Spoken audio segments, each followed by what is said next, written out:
Okay, we're recording. Well, my name is Jacob Daly, and today is April 26, 2014, and we are in the Maloy family house. And I am interviewing Charles Maloy, John Maloy, Cindy Maloy, and just completely Mrs. There you go. Sorry about that. I knew you was going to do that. So I'm sorry. As a part of the Voices Extension Oral History, I thank you for joining us today. So, and you, starting with Charles, could you talk, and going to Mrs. Reeves, can you talk to us about your early life? Yeah. I was born in Tulsa, Oklahoma. Gosh, I don't really know a ton about. The first thing I really remember, I guess, is moving out to our house outside of Owasso into Collinsville, and I just loved being outside. And some of my favorite things when I was younger were playing sports and being active and running around and chasing the animals at my granny's house. I really like that. I don't know necessarily what else I'm supposed to talk about. That's good. That pretty much covers that. That's it.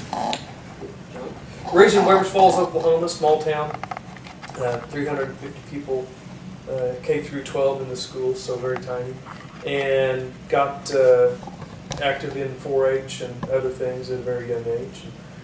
Well, at 9, I guess not that young anymore. I guess that's it. Okay.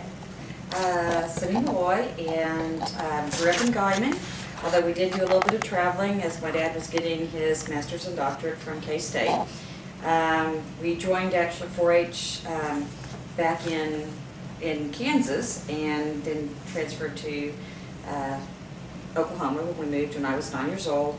I do remember early my grandmother was secretary of the 4-H division at the county fair. The whole time I can remember. I mean, I think she stopped doing that when I was in high school, or maybe even after that. So I always remember going. I mean, we'd spend the whole week at the county fair, even when I was young, and had the advantage of getting to get free tickets to the rides, which I used to enjoy. Well, I was also born in Guyman, a few years earlier, obviously. We lived on what was called, north of Guyman, what was called the North Flats. It was so flat out on a clear night, you could go out and see the lights on the sprinkler systems to the north and the lights at the feedlots to the south. So it was quite an interesting place to grow up. So, going in reverse order, how did your family come to live there? My grandparents were homesteaders, and they, both the Bauer and the Bartles family homesteaded on some land, and of course they passed that land down, and the children bought more land, and so the area was pretty well populated with family members. I guess for me that's ditto, because that's my family. But my dad did teach at Panhandle State, which is there, so that's kept us there. Might not be how we ended up there, but that's why we stayed there. My family, during the beginning of World War II, had actually moved to California for a few years. And it just took a while for them to kind of migrate back to Webbers Falls, but that's where my great-grandfather had always lived there. Lots of cousins had always been there. My grandparents moved back late 60s, and then we moved to Webbers Falls in 1970. And it was on family land. It was kind of like your all situation. I don't think it was a homestead, but they had been there for many years. It might have been the original Cherokee allotment, though, for the family. All right, and we were in Tulsa because I know that's where Mom's residency was when she had just graduated medical school, and her residency was in Tulsa, and then she got a job, I think, right after I was born, out in Collinsville, and that's why I moved out there. So that's why. So when you were growing up, What did your parents actually do for a living? Start with me. Mom was a doctor and Dad did everything. Let's see. Dad was a lawyer, and then he taught at Northeastern State, and then he helped. He's a part owner manager of a computer business store, and then he was a lawyer again, and now he teaches high school. Mom's been a doctor the whole time. Family practice out of Collinsville. Now Owasso. Just took me a while to figure out what I wanted to be when I grew up. Yeah. John? My parents, my mom started out was a housewife. She worked at Pepsi for a while, I remember, and then she got her license to do hair, cosmetology, and she did that for several years while she went to college at Conner State College and then at Northeastern State University. She got her degree and started teaching. Dad worked initially at Humpty Dumpty and then, actually at Whirlpool Manufacturing. He worked there for a while. And for the most part, he was over the road long haul truck driver. And that's what he had done actually from McDonnell Douglas when we first moved out there. So, yeah. Okay. Well, my mom was a grade school teacher, and she stayed at home until my brother was in kindergarten, and then started teaching in Guyman, and my dad was a college professor. Trees? Well, my entire family, I guess, that moved out to the Panhandle became dryland wheat farmers, primarily wheat farmers at that time. And then they did take on irrigation later. So farming was primarily what all of the family did. My mother did teach school for a few years and would love to have gone back, but in that day and time, once you had a family, you were out of the teaching business in the public school. Okay. So, can you describe any reactions with any of your educators at that time?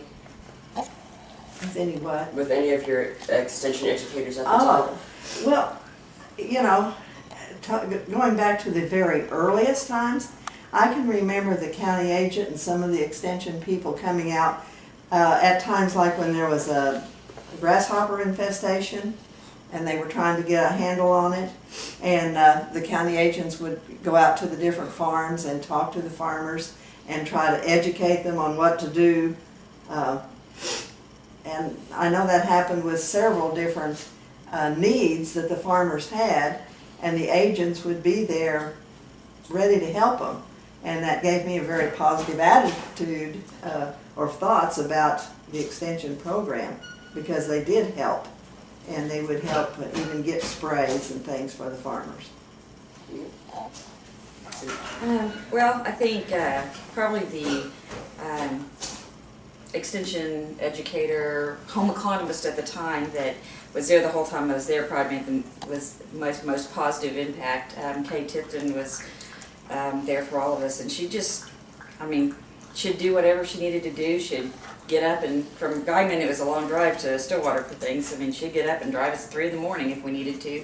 I mean, and so she was just very always positive and supportive of everything we did. I remember first, my sisters got into 4-H when, I guess probably Donna was 10 and Kim was 9, I think, when they first got in. And Ronnie George was our extension agent at that time. And he went on to other positions in extension. Ron Justice came in, was there for a little while. He's now a state senator, and he went on back to Major County. And then after he left, went to Major County, we had one extension agent for the rest of the time, and that was Charlie Lester. And Charlie was kind of a legend, at least for around us. He was the first Pistol Pete, and I've got a picture on my desk at school of Charlie in his Pistol Pete outfit, that uniform. It said the head weighed 45 pounds, it was paper mache. Charlie was just larger than life, and one of the reasons that he's Charles, actually, is because Charlie was such a great influence for all of us kids. I remember we had t-shirts made up. The guys had them that said Charlie's Pride, and the girls had that said Charlie's Angel.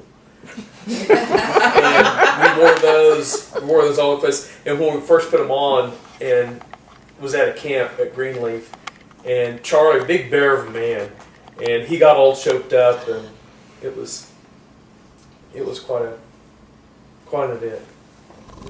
Charles? Well, the first extension agent I had was Travis, I guess. That was his name, right? Travis. He was only there for 1 year. I don't really remember him that much. And then we had Donna, and I guess I also talked to Vernon Scroggin a lot because he had been, was he a part of our church, I think, that we had been in at the time. And both of them were just always awesome people to encourage me. And I think the memories that I have from interacting with them the most are just like the car rides to events. Going to the day 4-H Day at the Capitol, and we'd always meet Donna out at the Walmart, and she'd pick us up, and then she'd drive us to 4-H Day at the Capitol. Or Vernon when he would take us to Fin and Feather and accelerate through the turns way too fast on small little highway out there by Gore. And they were just always fun and making sure that you were looking ahead and looking to do the best that you could in whatever you're doing. Jay, Sorry. excuse me. What? Go ahead. I was just going to add a little when you were finished, but I didn't realize you weren't. I was just gonna say, Donna in particular, like always, was calling to make sure that I was doing everything that I could, and she always asked for like the next step. It was never good enough to just do what you had done. It was, okay, what are you gonna do next? So. And help come up with some of your project areas and stuff too. Always offering chances to go places. I didn't mean to interrupt. I was just going to add a few. I was thinking way back. But then there were those who helped me through the years of 4-H too, which made such an impact on my life. And I remember at that time they made a lot of home visits. They'd go out to your home and visit and look at your livestock projects and come into the home and see what you were working on or sewing with. And Bob Sheets came along after Clifford Hatcher had left, and he had 4-H was the goal in his life was to do as much as he could for the 4-H program, and he set up so many programs in Texas County. And then the ladies who came out, they just kind of, like the others have said, they just kind of adopt you, and you're kind of like your second mothers. Iola Arthod and Dorothy Harbin were a couple of them that I had who just really mean so much to me. So, can you describe what 4-H meetings were like whenever you were younger?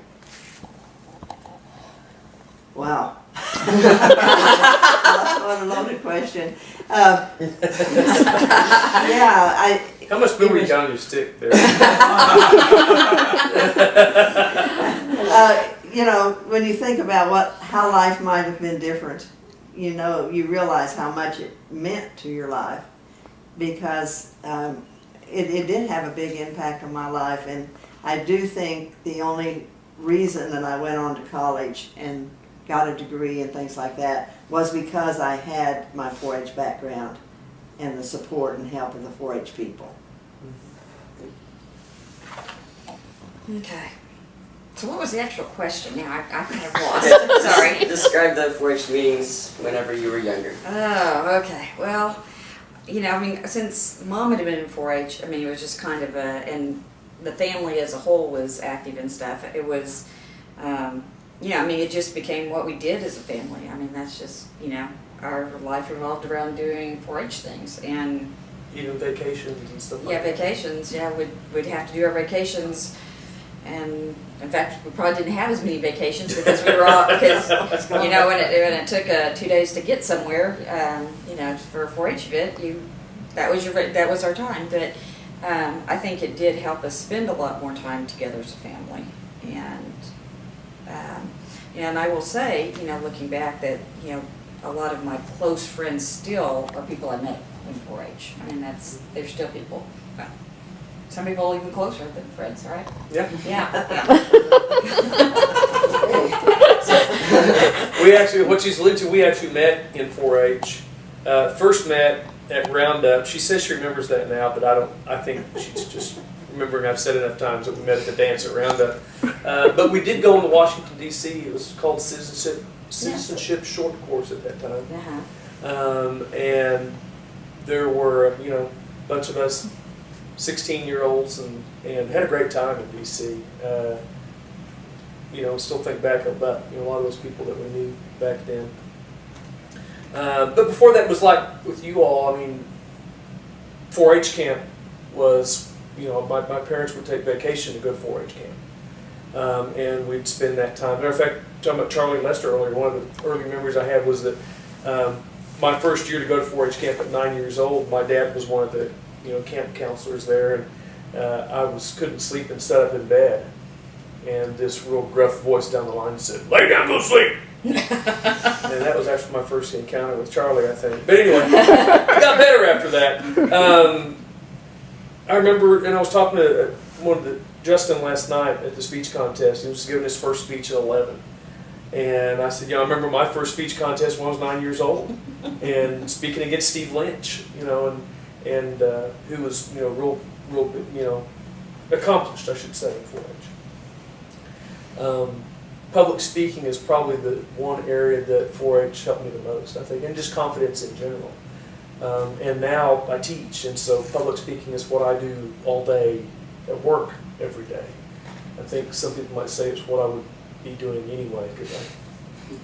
I'll stop now, Charles. I'm at 4-H meetings for I'm pretty sure 4-H is pretty much the same now as it was when I was. I don't think it's changed very much since I was 9, all 13 years ago. I guess the things I remember from 4-H meetings are just always making sure that we had something to do when we were there. Like we always had a speech, or we always had a little presentation, or we were always preparing a service project to do when we got there. And I loved it. I don't know if Gabby loved it as much as I loved it. I really don't think Gabby loved it as much as I loved it. The preparing the stuff. But I always loved doing a little speech and preparing for that. No, she didn't.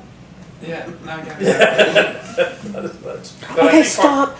Okay, stop this. I want to do you remember the speech that you and Keita and Gabby gave together with the trash? Yes. Why don't you talk about that one? You got your whole family involved, okay? Oh, okay. Yeah, because recycling was one of your big projects. Okay. Yeah. No, they can edit. You can edit it. Okay.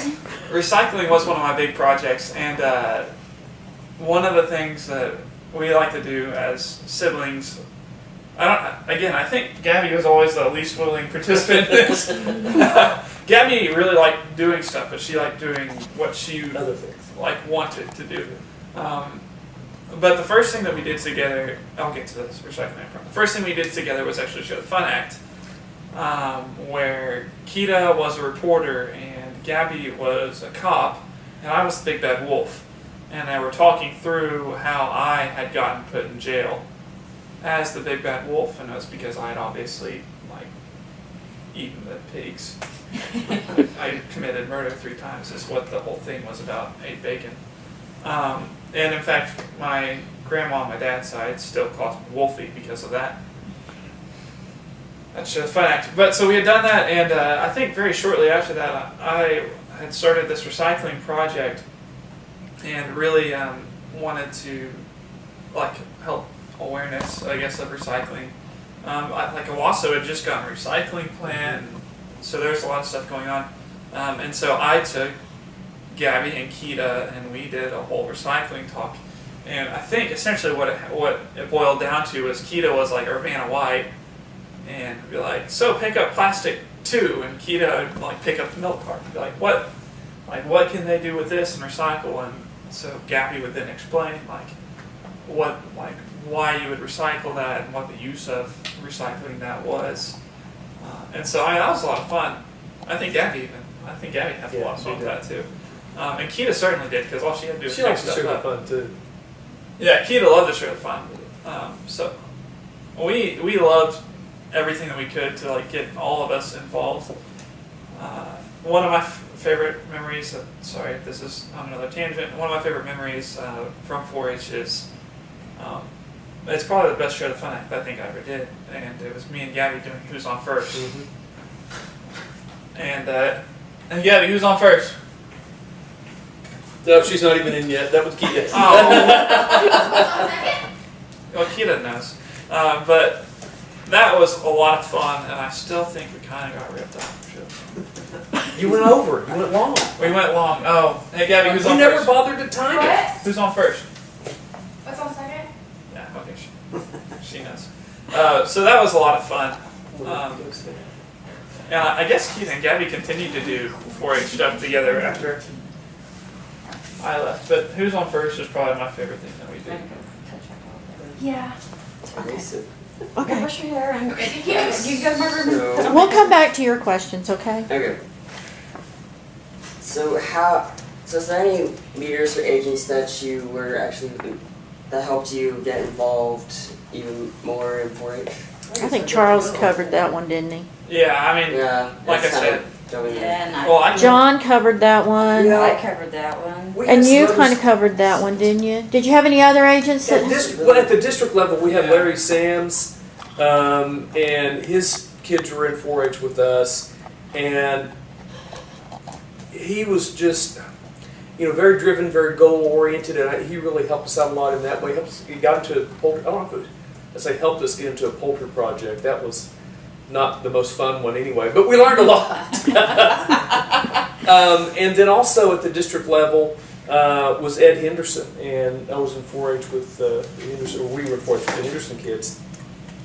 And Ed was actually a rural economic development specialist, but he'd haul us around, and we spent a lot of time. And I think more than just that, it's something that Cindy kind of alluded to earlier, and Loretta did too, is that you get this extended family.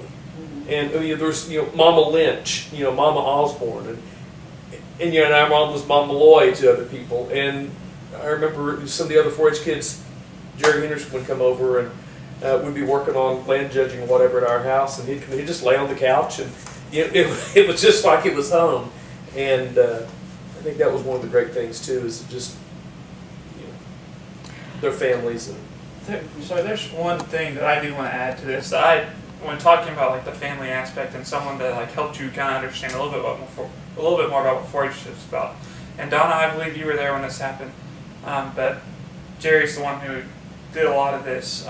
Is my goat? We had left it, and it was in a pen next to my lamb, and it had gotten into lamb's feed, and I can't remember what. That's a long time ago now, but it got bloated real bad while we were gone, and Jerry walked my goat for like hours and hours and hours to get the bloat down, and she didn't call us to worry us about it. I can't remember where we were going to. We had just gone home for the night because I didn't show for like 2 days. We had just had it at the weigh-in, and she didn't worry us about it. And so that was just a really cool thing that 4-H was about the family aspect. Yeah. Charles, can you talk about, because you weren't just involved in Rogers County, can you Yeah. talk about, like at camps, because I know Debbie... Oh, Debbie and Stan, and Oh, Dad. Stan. Dad actually, the Charlie Lester thing kind of reminds me of Stan. Stan used to do these nature walks if you got in trouble. And one of my first memories of a county camp ever was having to go on a nature walk because we had played a prank on someone. And Stan woke us up a little bit early. And How about a Before lot? sunrise. it was like at sunrise. Yeah. And we walked around the camp, and the whole time he was just asking us why we shouldn't play pranks on people like that. And it's just one of my favorite memories. And Debbie was always someone who was really involved in everyone's life. She really, really tried to invest in everyone. And then even further on, like Dixie, just one of the greatest people I know. Like Dixie Farrell's awesome, awesome lady, awesome woman. And The district level. yeah, she was the district coordinator until I think she quit like the year after I left 4-H. No, she became the director for the district, and then she just retired. Okay. And so And Stan Thimple has, I think, retired twice now. he's back for the extension. He can't stay away. well, he was in Payne County. He moved to Payne County. I saw him the other day, and or not the other day. I guess it was last year.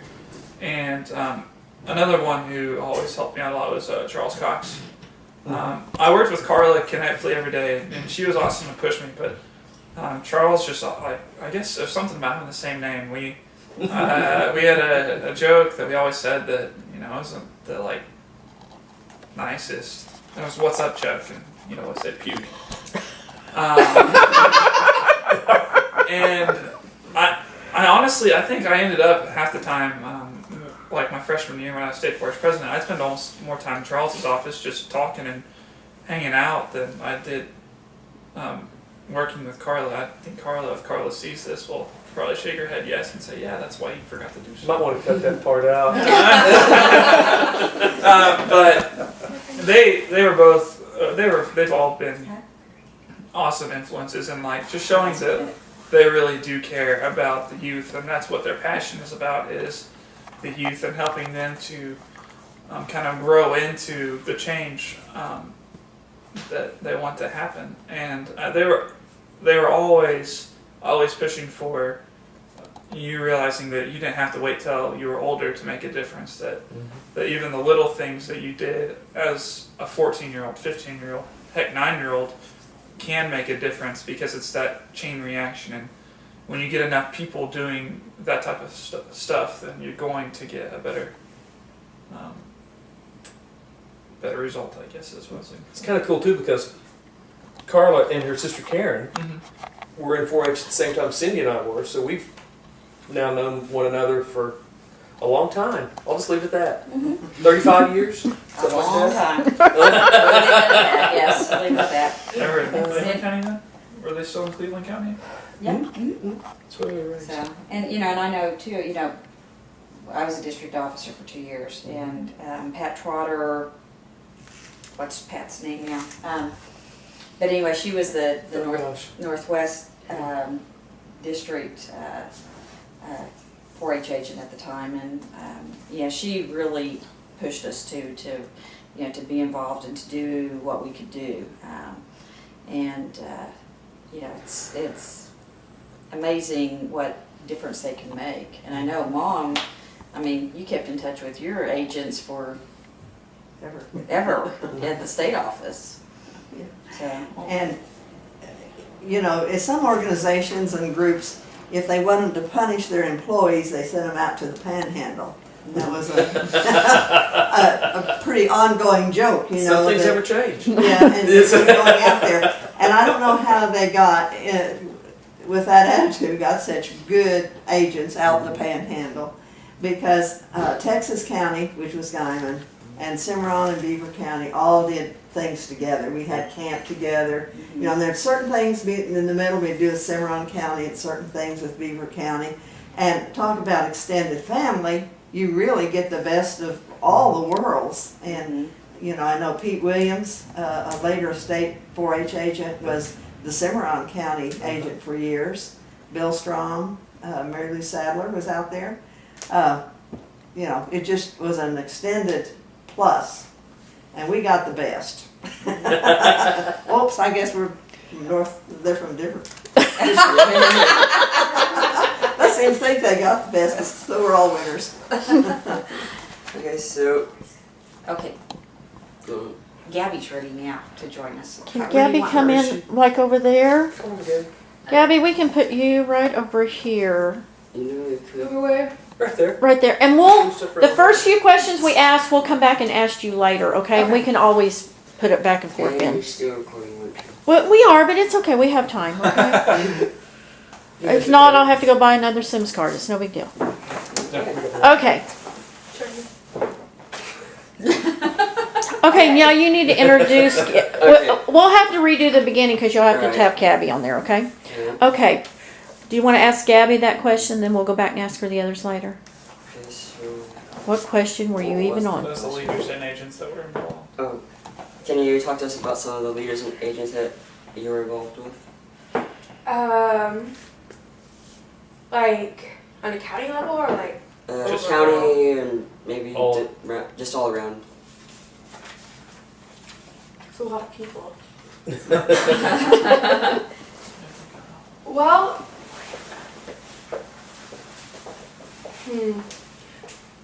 start with county and work my way up, I guess. Well, club and county. Donna and Jerry and Sandy, where I remember from being little and like growing up in a club with them and just them being there and being very supportive. And that was always really great because so often when kids are little, you always get the people in their lives, mostly adults, who don't always like support them in their decisions or tell them they're being silly and stuff, which I work with kids now and I see that so much, and it was nice having people who did support and help build that, and then Donna Patterson was there, and Vernon, and then when we got up to like a state level, like I was a state 4-H ambassador, and I worked mostly with Gwen, and then Kathy and Shannon were there too, but I was in Gwen's little group, and it was really great because they're very, I'm trying to think of how to word it. Okay, I'm going to cut you in the middle here. Everybody, we need to start using last names too because everybody's not. No, you aren't the first one that did that, okay? So just, you're fine up to this point, but, you know, Kathy Allen, so that people will know what Kathy we're talking about. Okay. I'm sorry. Do I need to restate? No, you can go ahead. I lost my train of thought. Oh, because of me. No, it's okay. It happens anyway. That's just how I operate. Gabby has blonde roots. Now we know. Okay, no, I'm just kidding. We'll cut that out, Gabby. It's the ADD shining through. No. State level? State You level. were talking about Kathy Gwen. Abraham. You were talking about Gwen. Gwen. I was talking about Gwen. Shaw. Yeah. Well, she kind of, one of my main things is, she kind of, the group that was there working together, we all had really silly ideas, and she entertained them in a way but still transformed them into something that we could use. Except for one, we weren't allowed to do our cardboard cutouts of ourselves. That was really disappointing. But Yeah, I think Gwen knows something about selling stuff. yeah. It's kind of her job. hmm But she wasn't afraid to kind of take like the kind of weird ideas that we had and kind of push them in a way that they would work and they would benefit us and others, and it was really good. So, how are you different from, as a result, from being in 4-H? Well, the main thing that kind of comes to mind is I've never really enjoyed talking to people I don't know that well. I kind of tend to like shut down a little bit. Once I get to know people, I don't stop talking, but before then it just kind of, I never really felt like I could do it. And then there was it was a summer where I was with my granny, and I was helping my cousin with her 4-H project, and Granny had printed me off business cards, and I was going around and handing these business cards to people, adults that I didn't know, and asking them for donations and stuff, and that kind of forced me a little bit to just kind of realize that it's not that bad. And now, and another big thing was the leadership, and kind of not being afraid to take charge.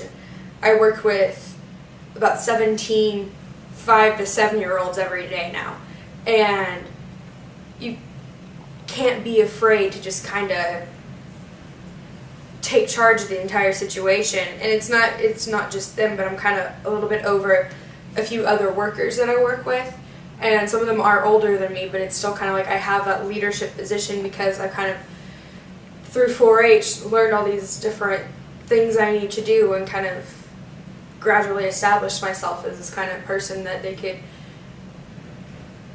I don't know, follow, I guess is the way to say it, but not really follow, just kind of listen to and stuff like that.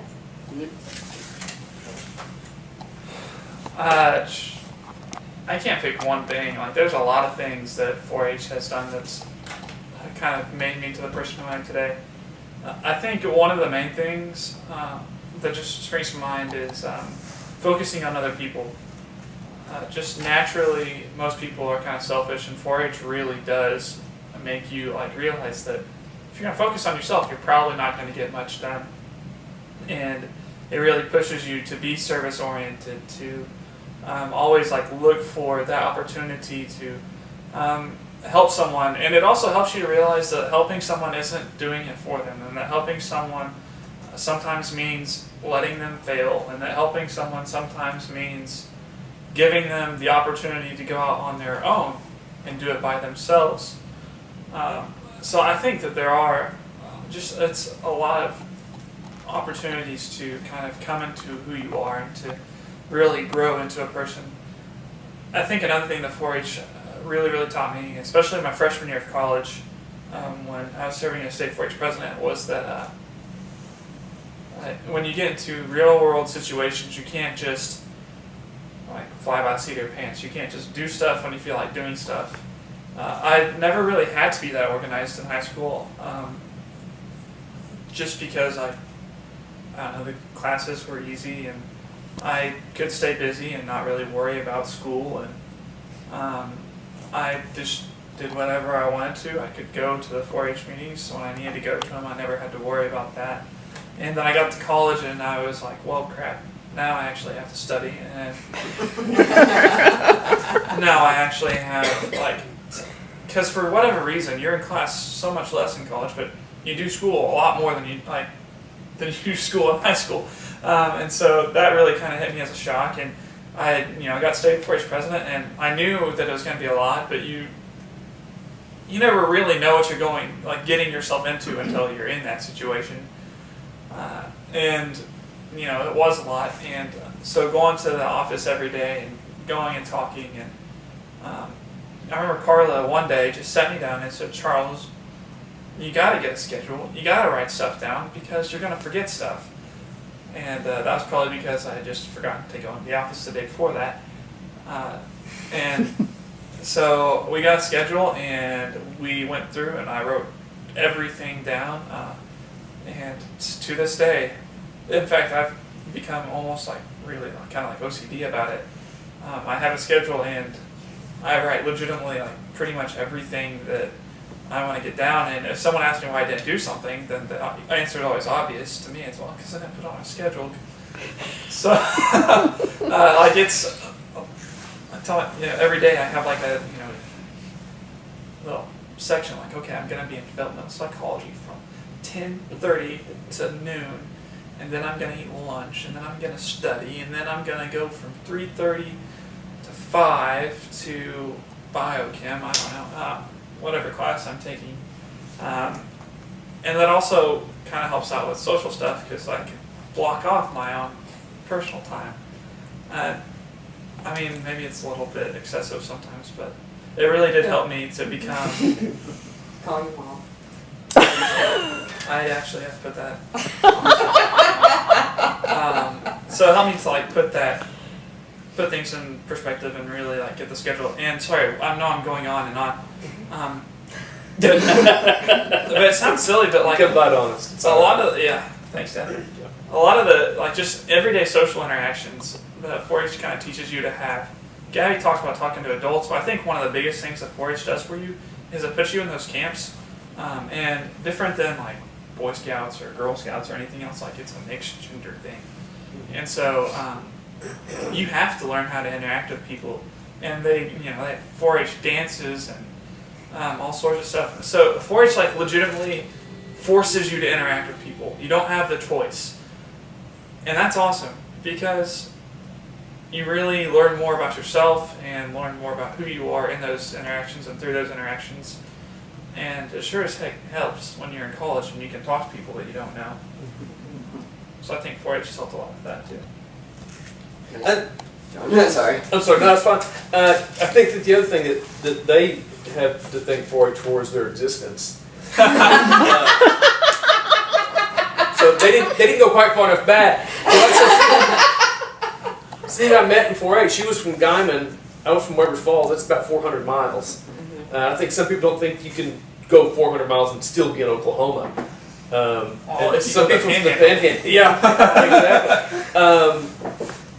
so that we met in 4-H, and but for 4-H, we are a 4-H family. I mean, that's the reason we exist as a family, and so it goes real deep with us and our roots. I think for me the other thing though is that, like I said early on, my first memory in 4-H really was that public speaking contest, and I was thinking when they were talking, I thought,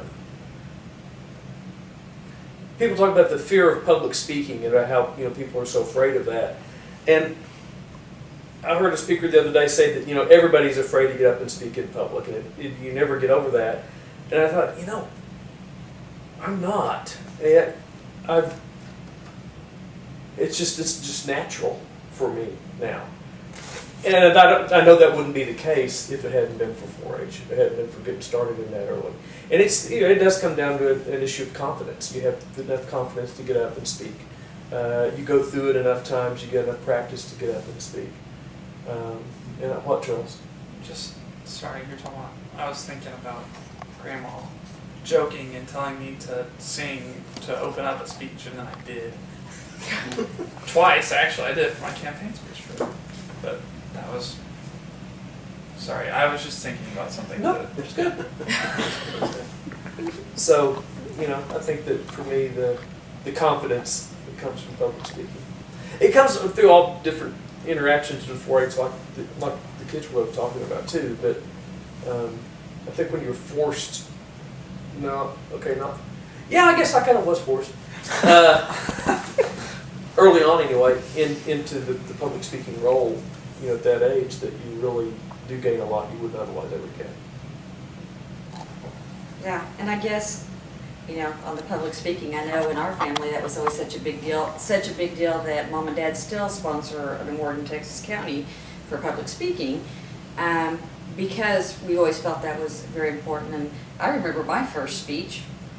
They couldn't find an easel, so my sister held my board, and I cried through the whole thing, as she told me my speech. And so, and now you look and then to, going to, probably the biggest public speaking thing I did, which was in front of the American Medical Association when I was just out of high school, and and I received the award because of things I'd done, because of my 4-H project, and and I must say, I thought I did a pretty darn good job with that speech.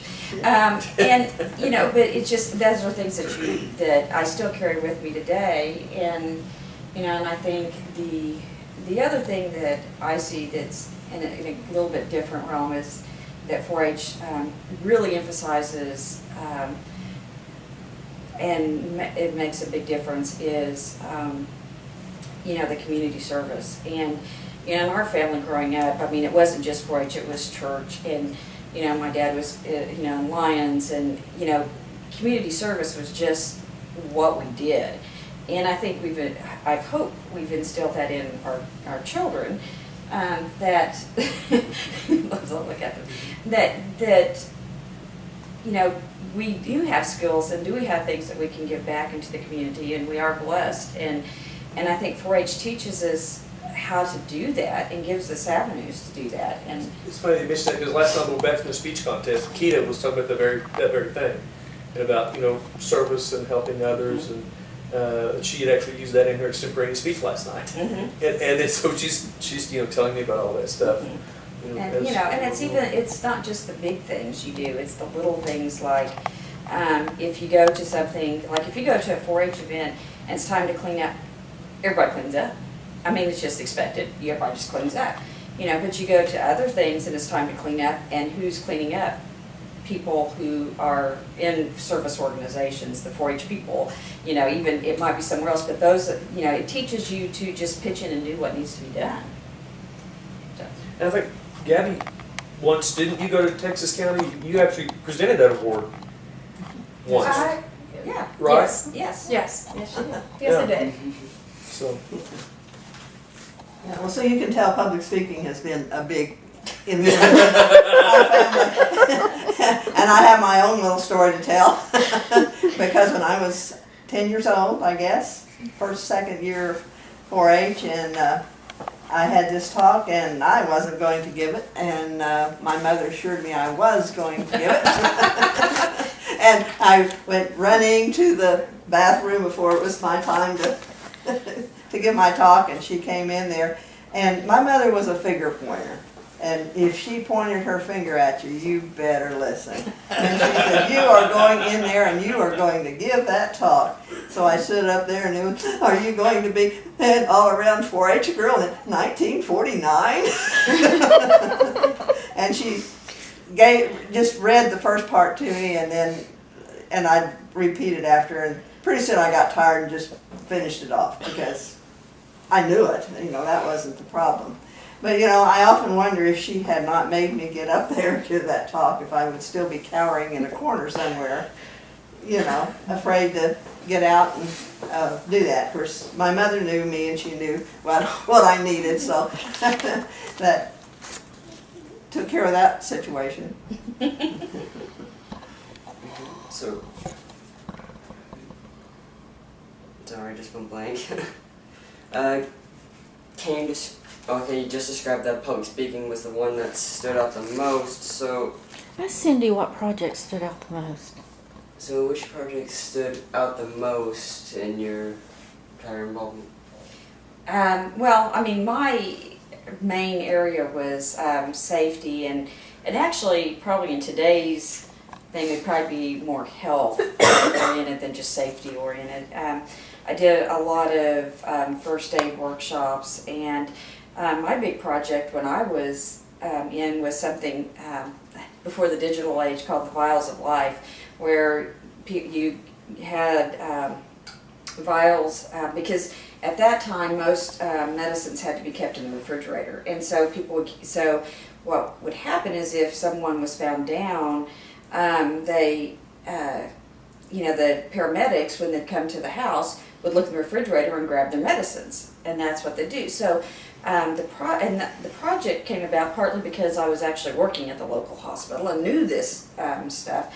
And what you do is you'd have a vial that would have your list of medicines. And today we think, oh, that's just a known thing. But at the time, it wasn't common practice for people to have that. It wasn't easy to get your medical records from the doctors.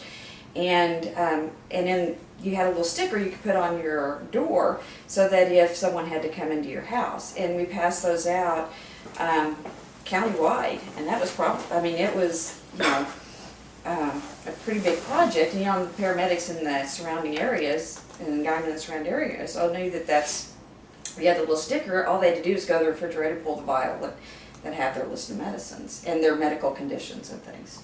And so, but I did a lot of, safety-oriented stuff, and I guess, like I said, today it'd probably be more health or community service, it's in oriented, but I think that probably led me a lot to my current job. So, repeating the question, what any projects that really stood out to you and that you were really participated in the most in 4-H? Yeah, I think, and it's something that still means a lot to me, is it's conservation. I've always been involved in the conservation aspects of, I guess, life. Planted 1,000 trees and so far, stuff like that. So it's always been something that has been important. And I started out with speeches about soil and water and 4-H. And going to forestry camp and things like that, which I know you all went to forestry camp, family forestry camp actually. Yeah. We didn't go to family forestry camp, but I went to just youth forestry camp when I was a kid. So I'd say conservation and public speaking, once again, of course, were the two main areas that I focused on. Okay. So Charles, you said something about recycling. Yeah, geez, the recycling project, I got to think about the details of that one. Well, you did the water one too. Yeah, the water one comes to mind the best. Just one of the big ones I remember. I actually went around and, for whatever reason, I'm not entirely sure why I got interested in it. But Was Donna? Was it Donna? Donna Patterson came to you and she said there's this project and she asked if you'd like to do it. Oh, that was it. Mm-hmm. Okay, so she asked, and I said sure. And what it ended up being I think we kind of Yeah. expanded it more than what she. Originally, I was supposed to sample one particular body of water, and what I would do is sample it and then run like a body of tests. And you can buy. It's just like the simple test that you can use. And we weren't like plating bacteria or anything like that. That would be kind of cool, but it would help me out for some of my college classes. But It did anyway. I kind of did, yeah. Was that you that came up with that one? The water quality one? Because Donna came up with the one that was after he'd already been doing water quality that was going around Catoosa? Well, yeah, we That did was the. different. That was the water Well, drains. I That was There's Water the heater. one here. But you had the one, you're the one that came up with the one here on the testing of water, I think. Well, I don't know, it's kind of a joint thing, we just got I talking thought about that was it. grandma I and me. remember there being a workshop though, a county workshop that Donna was doing and talking. We talked about water, so I don't know if that was related to that, but the water stuff from Owasso came up. It seems to be a rather organic process. Okay, Yeah. talk about the project you did that they wouldn't let you do in school because you buried trash to see how long. Do you remember this? Oh yeah, I did And that. you got kicked out of your science fair. Or they told you couldn't do it because you didn't have prior approval and you had started it like 2 years ago. Okay, now I'll stop talking. Oh, You got to yeah. explain that. That you kept out of school science fair or the 4-H one? No, it's cool. At school. School. No, you could do it at the science fair at 4-H, Yeah. but you couldn't at school No, I mean, because. it was the school that said you couldn't. Oh yeah, because I did it twice. I did it the first 2 years. I did it for school twice. Okay, And now you got to talk about it because they can't hear me talking Okay, about it. so this was, I guess, recycling. I just did so many like small things with the recycling project that it kind of all added up to being more of a big thing. I don't know. But one of the ones I did was I decided to do a science fair project because I had read somewhere that it took 3 million years for a styrofoam cup to Fossilize? pretty much to decompose. Disintegrate? To decompose, and so I thought, well, that sounds cool, and I'm going to do a science fair project on it, and that was essentially what it started out as. And so I went around with Grandma, and we bought, I don't know how many different random things, but we bought a lot of stuff at Walmart. I remember it because one of the things we used was a Walmart sack that we got. And then we got like a research sack, and it was an apple core and a banana and a pop can and like a t-shirt, and we did a lot of different things. And we did 3 different situations for it, and one of them was we just put them outside and we covered it up so that they could still get the sunlight but it wouldn't blow away. And the second one was we buried it, and the third one was we buried it on the other side of the garden and we irrigated it, so it had a pretty constant water flow through there. And so initially it started out as just kind of like, well, let's see what it was, and it kind of got more into, well, what do landfills do, and how does this affect the landfill system that we have, and that's kind of what turned into going forward. And it was kind of a cool project. We just kept it going. We just put a new banana and apple out there every year, but everything else pretty much stayed the same because they didn't decompose. We had some pretty cool stuff, like the clothes actually decomposed pretty quickly, and that's because clothes are mostly made out of organic material, at least the ones we were using. I think they're like 100% cotton, so it's going to decompose pretty quickly. So that was just interesting, and I one year tried to enter it into the high school science fair, or it was mid-high science fair, and they told me that I couldn't do it because I didn't have prior approval, and they thought, I don't remember exactly the prior approval of what. Because you used organic materials, and that was why you couldn't do it. It's because you used the apple and the And they were banana. concerned about And the they were mold. concerned about mold and stuff. And so they wouldn't let you enter it because of that. Yeah, but I didn't even have a banana core and apple. Like, the banana peel and apple core were completely decomposed. I remember it was stupid. I was like, I can't display them because they're Just had gone. pictures. They're not anymore. It was kind of silly. But I did that through 4-H, and I wrote a paper about it a few times, and it became something that I just love to talk about. I did a lot of different speeches over it and not just the 4-H organizations. That was a speech that I actually went on. I gave to a few different Lions Clubs because it helped out that my grandpa at the time was like a state Lions Club officer, and so I gave it to a few different Lions Clubs, and I almost got to give it to the Wausau City Council, but I don't remember what happened with that. It kind of fell through at the last minute. But so that was a fun project, and most of it was talking about the fact that like the landfill system isn't really a efficient way. You can't just sit stuff outside when it's going to take 3 million years to decompose. It doesn't work like that.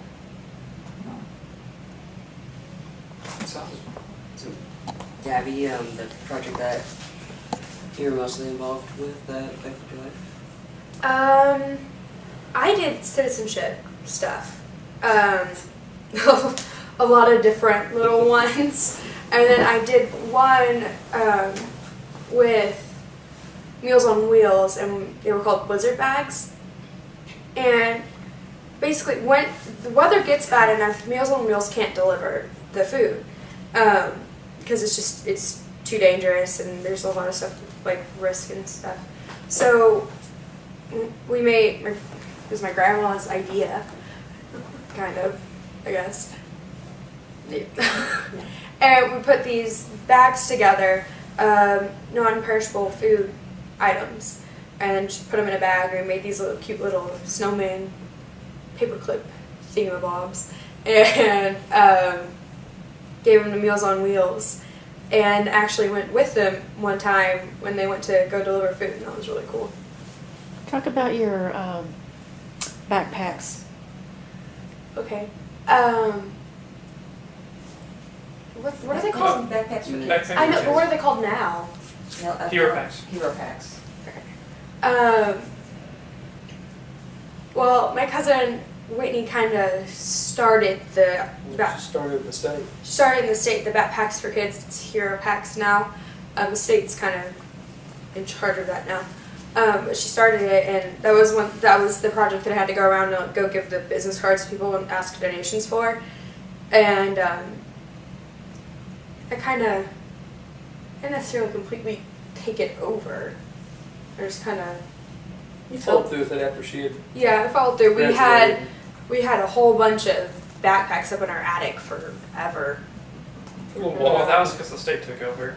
We had a lot of but- stuff. Okay, one of the things I remember about you, Gabby, is when you were president, one of the first things you started was the monthly Trade favors. tray favors. Oh, the trade favors. Okay, and again, I mean, I'm putting things in here because I remember this about you guys, That's okay? what I said. I've done so many little things that I don't remember them all. Okay, It's just talk kinda- about the tray favors and how you started that with it, because that meant a lot to Jacob, I know. Yeah.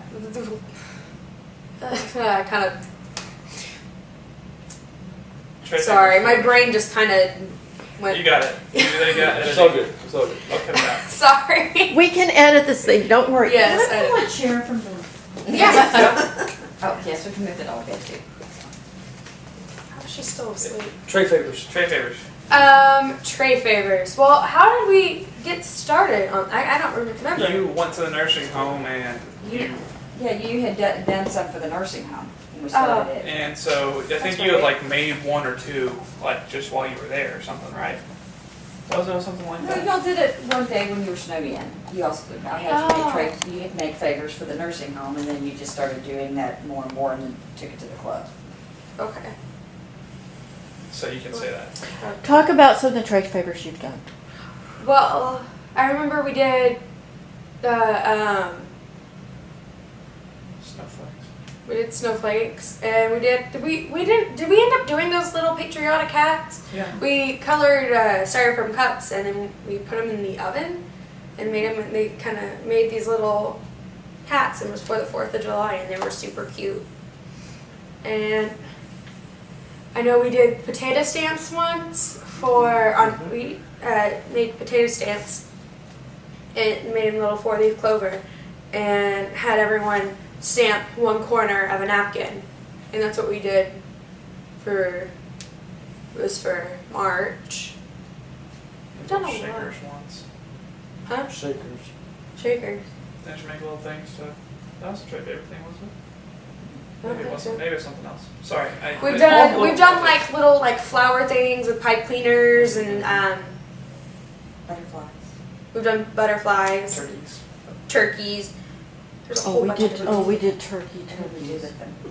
Oh, sorry. And then we gave them to hospitals and nursing homes, and for them to put on the trays to give to the patients. It's this little thingy there to just kind of make their day.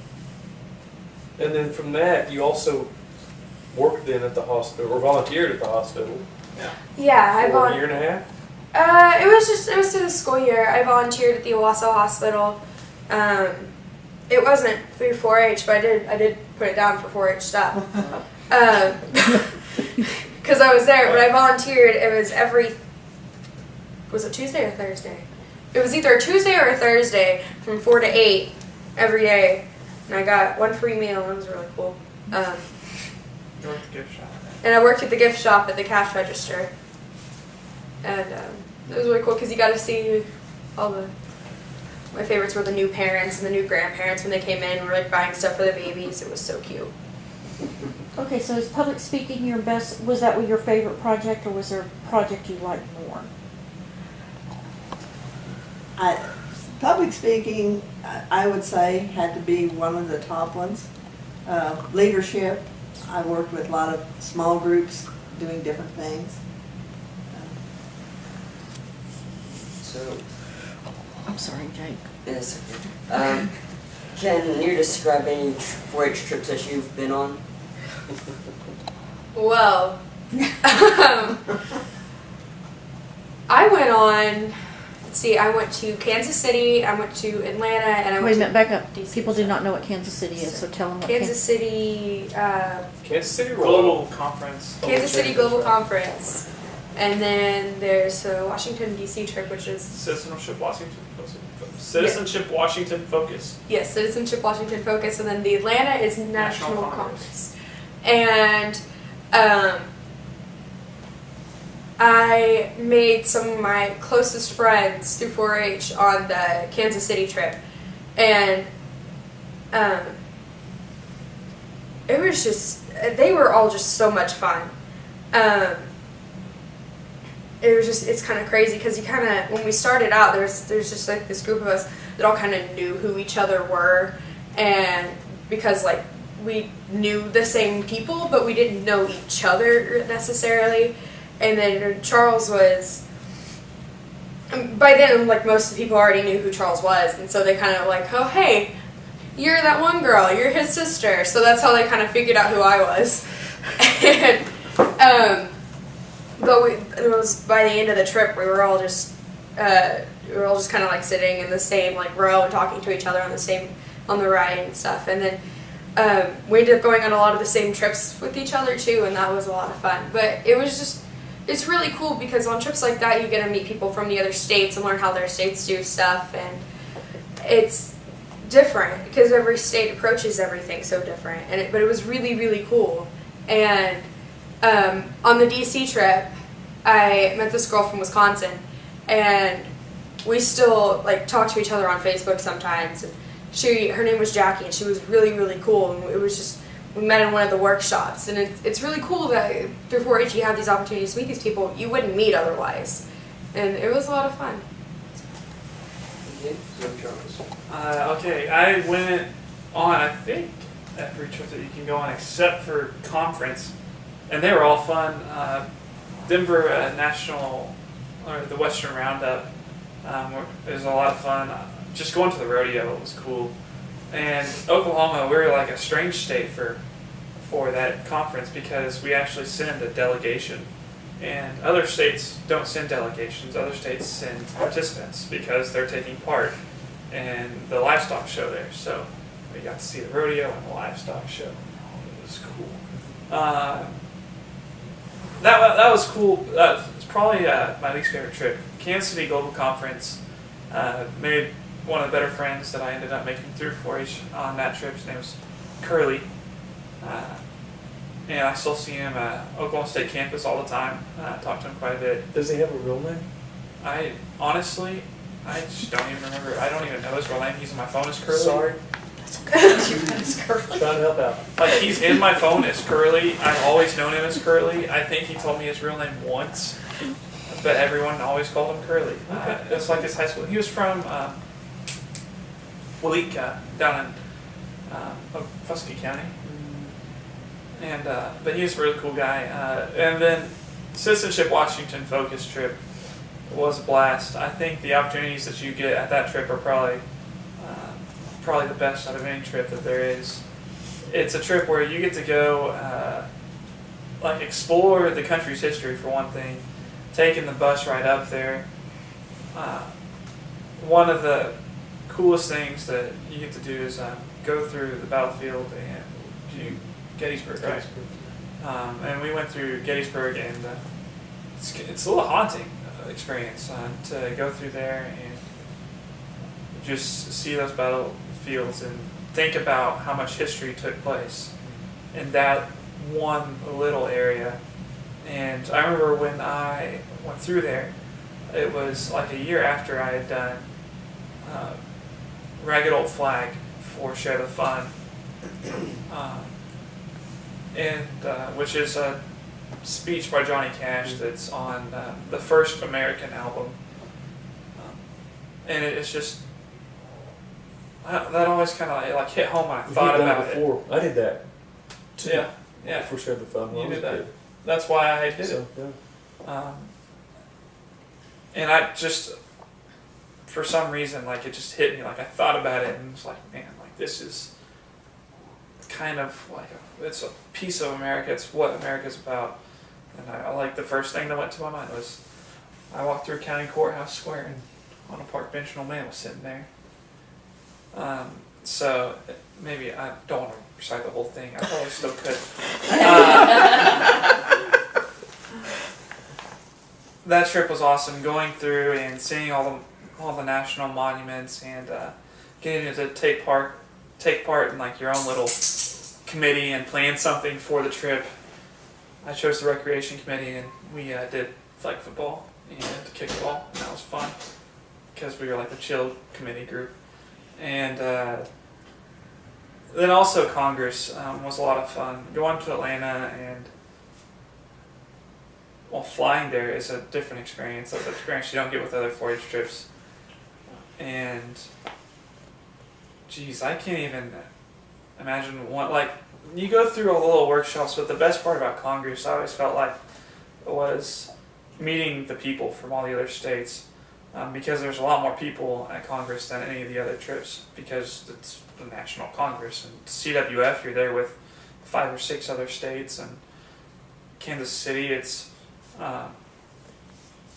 just the region, and then Denver is like the Western livestock show with the rodeo at night, right? And there's a rodeo there at night.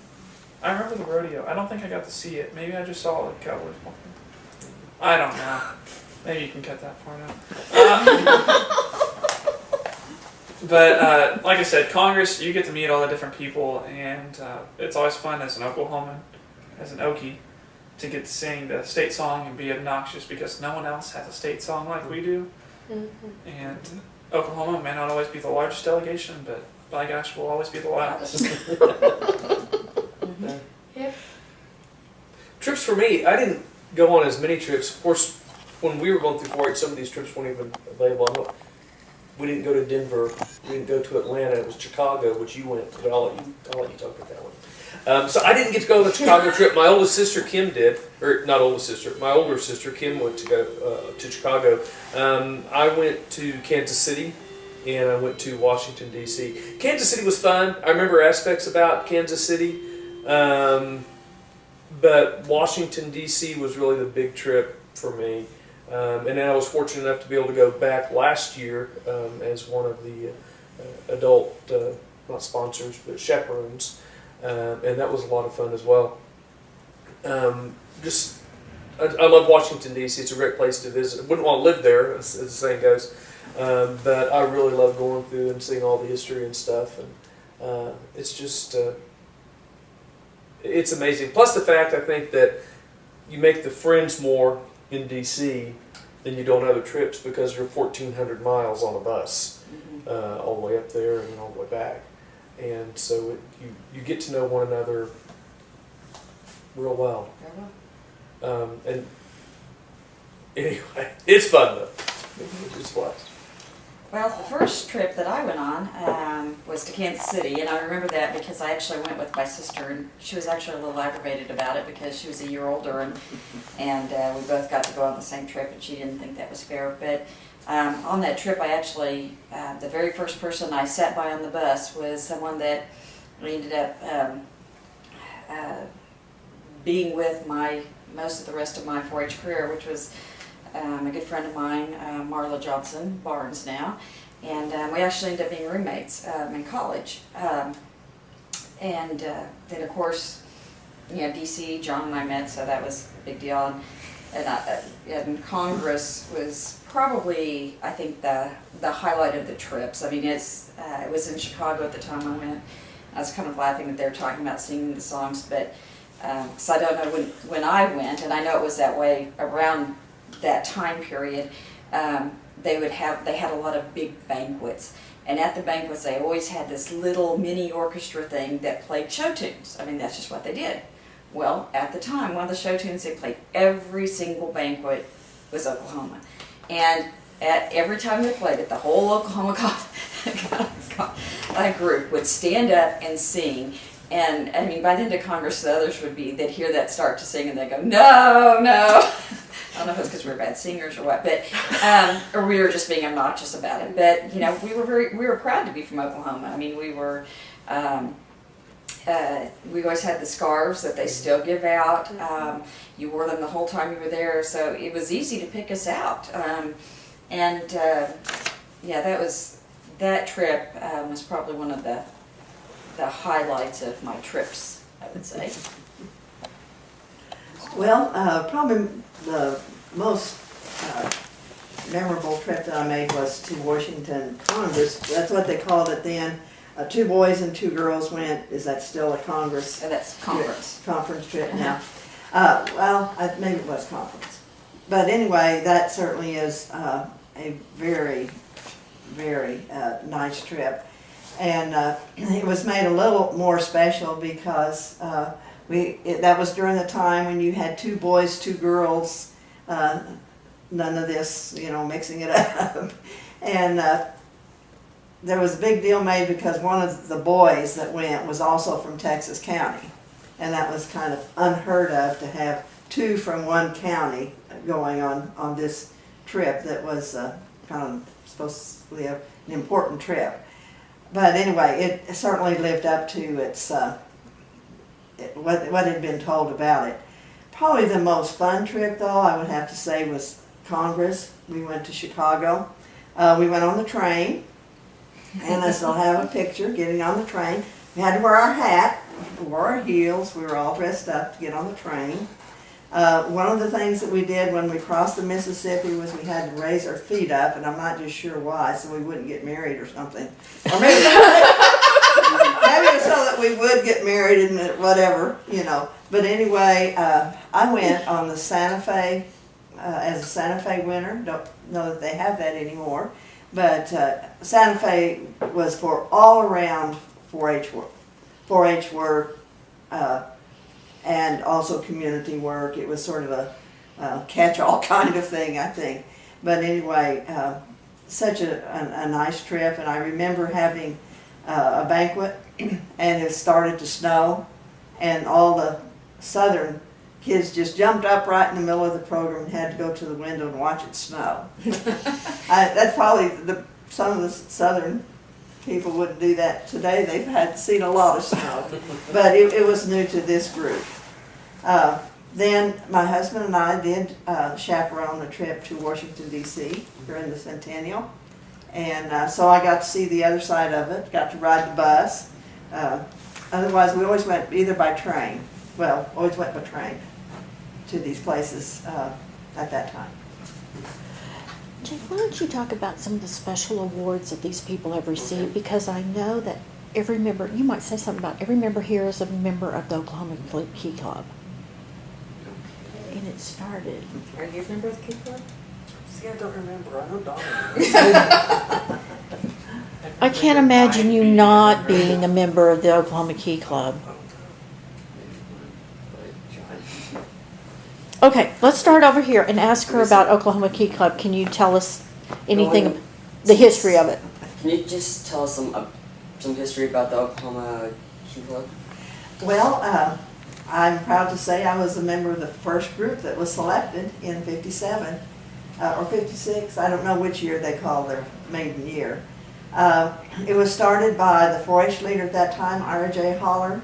Ira J. Holler had more vision than any person I've ever known in my life. He certainly was a visionary, and he certainly charted the course for Oklahoma and set the bar high for the people who followed him. And they've had some tremendous leaders have followed him. And I give a lot of credit to the fact that he set that bar. But he wanted some way to recognize people on a basis where they would continue to be proud to be called key members. And it was sort of an alumni group, but he meant it to be based on their 4-H work too. So for many, many years, the thing about being a Key Club member was the last day of Roundup. Now if you can picture yourself, the last day of Roundup and how tired you are, but on the last day of Roundup, they had an early morning breakfast. Were they having that when you were in? Yes. And that was always kind of, you'd think people were complaining, but it was kind of a badge of honor that they had to get up and go to the Key breakfast. Of course, they didn't have to, but they wanted to. It was certainly an honor. And they took a certain percentage, I believe was what they were doing then, I don't know what they do now. They were taking a certain percentage of each county. So can you talk to us a bit about Key Any Club? award, Yeah. or any awards you received you want to talk about? Well, I mean, I think, Key Club, of course, knowing that Mom was one of the founding members, that was always one of our goals. And yes, I do remember having to get up very early. You had to go up very early. It was a really early breakfast. And at that time in Roundup, that was also the award ceremony was right after that. So, I mean, we were talking like 6 o'clock in the morning to go eat. It was Key Club and state record book winner. And then I had, a few other awards that I won based on my 4-H work that were not 4-H awards, but they were, things that I got because of my 4-H work, like the one from the American Medical Association. And, that was before the days of the ambassadors. I mean, that was, I was a district officer, and in fact, that's kind of how John and I, according to him, met, was being district. I wasn't a district officer at the time, but he was at the same time my sister was, so. She was state secretary. No. You were both songwriters, remember? She was Your district songwriters, which, No, she was on state that year. oh, she might have been state. She was state songwriter, which is really, Honey, yes, it's really funny. I don't know if I've ever heard anyone that sing. Well, I can see her being a good song later though. yeah, she was a good songwriter. She could be energetic, yes. That's Yes. I just kind of picture her being up on stage and being one of those really bubbly people. So So, I guess that as far as awards and recognition, I mean, the one thing that I remember best was the County Hall of Fame. We've all been in County Hall of Fame. One of the big leaders in youth leaders when we first got in had been the Siner family. And Mike Siner, who was a U.S. representative, had been from Muskogee County 4-H. And I remember, I think that was Donna's first year in 4-H that he was County Hall of Fame. And then she set that goal at that point to attain that as well. And then all three of us went through and did that. And so I guess for us that was kind of one of the big things there. Well, and now your family sponsors the Muskogee County Hall of Fame. No, we sponsor the. Oh, it's not the Hall of It's a Fame? freshman award. Yeah, they give the award for that awkward year where you don't apply for like anything, Oh, like I for think kids Hall right of now. Fame. Geez, I don't know how many times I've gone to that banquet. Yeah. No, that's not what we're presenting. Maybe we just went the years that Nicole and Winnie were We getting got- Hall of we did. Fame. We did. That was it. See, don't listen to me. Okay, we'll cut that part so we won't know that, okay? Yeah. I don't know that you don't know that. Thanks, Mom. I guess it's Awards. awards. Not necessarily an award, but still one of the coolest things I think I ever got to do through 4-H was I was an MC for the Green Tie Gala on the 100 year, the Centennial year of Oklahoma 4-H. And one of the really cool parts about that was I was the person that got to read about Ira Haller. And I know that meant a lot to my grandma because she talked about him a little bit, but she worked underneath him, and he actually, I don't know if she wants to tell the story, but he like threatened my grandpa when my grandpa first met her. So there's a lot of history, and so he was a guy that meant a lot to my grandma, and so I got to read about like us honoring him on that particular day because he did do a lot for Oklahoma 4-H. I also received a State 4-H Hall of Fame, which is, I mean, easily one of the highest honors that I've ever received, and it's one of the coolest moments that I've ever had. Was to stand up there and give a speech about that, and have my whole family come up there and take a picture with the Lieutenant Governor, and it's a lot of fun, and it means a lot because it means that like I like, or it meant a lot to me because it meant that everything that I did through 4-H like was for, not that it was for the, but it was like we recognize you for doing the service, and it was cool that my whole family was up there because 4-H is such a family thing, and I don't think that you can ever recognize an individual in 4-H because it's never an individual that does it. It's a family, it's a club, it's a county, it's a state that gets you to that level. There's so many different people that have to help you out, and so it's just it was an awesome experience, and I believe my aunt was a state Hall of Famer, right? Amernetta, I believe. Yeah, just take one. Okay, it was Amernetta. And so I mean, it was certainly a huge honor. And State 4-H president, not necessarily, this is a little bit different, but State 4-H president was a really, really cool year because when you're State 4-H president, you're the oldest guy there.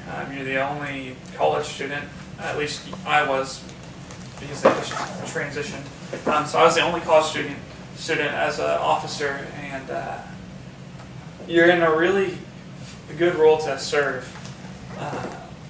It becomes a lot less about, I mean, you still learn a lot, but it's not about you learning anymore. It's about you helping other people learn and helping make Roundup the best that it can be, and sometimes just going around and talking to different places.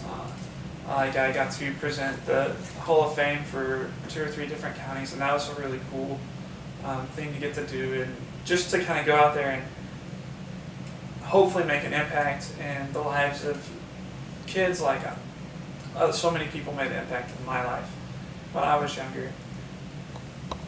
Just wearing that green jacket, I got the first time I got to stand on stage at Roundup and wear that green jacket. I was so proud because that was who I wanted to be so badly when I went to Roundup. I wanted to be up there because, man, they knew what they were doing. They understood what 4-H was about, and they weren't necessarily like cool. Like it's not like they were like the cool kids in high school. It was like they were like people that you wanted to be. They were smart, and dedicated, and fun. Just like fun people to hang around with, and they were people that were always encouraging, and so that was probably the best part about going, like being state president, was going and talking to the little kids and talking to 12, 11, heck, 9-year-olds that I got to see at some of those county banquets, and hopefully like inspire them to not necessarily do stuff through 4-H, but to realize that like as a youth, like you can do stuff and you can accomplish things. It's not out of the reach, and you can make a difference. And to just like see them hopefully get a little bit inspired. That was a lot of fun.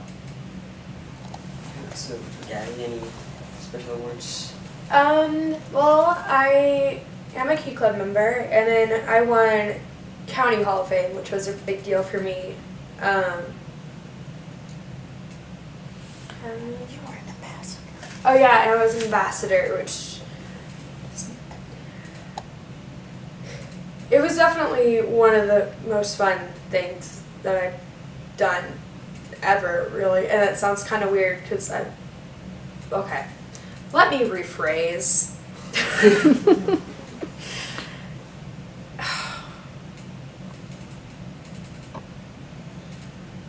It was a lot of work. It was a lot of work. It was a lot of work, but it was a lot of fun. But and the big thing is, you kind of have to. Along with like talking to people, you have to talk to people. You have to go talk to donors and stuff. But it was a lot of fun, and I remember one of the big things that we did while I was an ambassador was we planned the ambassador reunion for all the alumni, and it was in Oklahoma City, and it was just so much fun because I had all my friends, and everyone had kind of like taken like my little sister Kita under their wing a little bit, and we made our little name tag that said Kita Maloy Ambassador in Training. It was just, the whole thing was just so much fun, and it was just really cool to see something that we had put so much time and effort and planning into just kind of come to life, and it was really cool.